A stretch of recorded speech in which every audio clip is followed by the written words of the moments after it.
Now let us understand what are the basic cell organelles which are found in all the types of cells.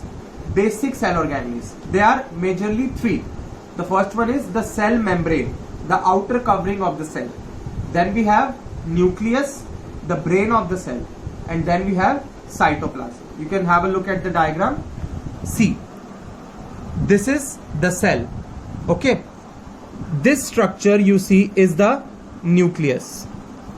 This jelly-like matrix is called cytoplasm, and then the outer covering of every cell is called cell membrane or plasma membrane. Cell membrane or plasma membrane. So depending, now let us talk about the shape and size of the cell. Shape and size of the cell. The size of the cell, as I have already told you, is very, very small, that it cannot be seen by naked eyes. It can only be viewed under the high power of the microscope. Okay, but there are different types of cells present in our body which have different shapes and sizes according to their function. For example, you can have a look at here. This is the smooth muscle cell. Because muscles help in contraction, it is long. These are the blood cells. These are the cells of, this is the cell of sperm. This is bone cell. This is ovum. Okay, this is fat cell. Then there is a nerve cell. It is like this in structure. So the nerve cell is the longest cell of the body. Nerve cell is the longest cell of the human body. Now let us understand about the cell membrane or plasma membrane. The first organelle, cell membrane or plasma membrane. So it is a membrane or covering that separates the cell from outside external medium. Means if the cell is there, so this is the outer covering which is separating the cell from the outside. Got it?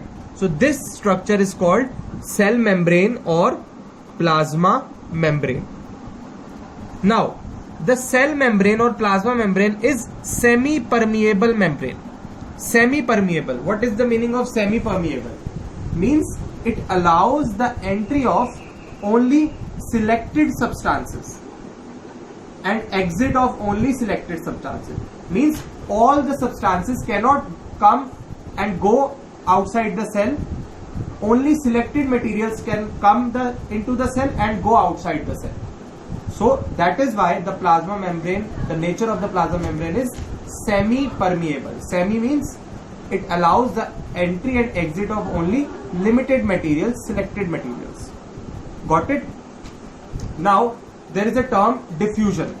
You have learned diffusion in chemistry also. In biology, the diffusion is the movement of particles from higher concentration to lower concentration. When the concentration is higher in one region, means if I open a bottle of perfume, so the concentration of perfume molecules is near my hand, but as soon as the time passes, the molecules of the perfume spread across to the from higher concentration to lower concentration. So this process is called diffusion. Now carbon dioxide and oxygen and other gases move by the diffusion through the plasma membrane. Means exchange of gases takes place by diffusion. Now the next term is osmosis. Very important. What is osmosis? The movement of water. The movement of water from higher concentration, means where more water is there, to lower concentration through semi-permeable membrane. The movement of water from higher concentration to lower concentration through semi-permeable membrane is called osmosis. Very important factors for osmosis are concentration gradient, that is higher concentration to lower concentration, and availability of the semi-permeable membrane till equilibrium is reached. Means the concentration becomes same on both sides. Got it?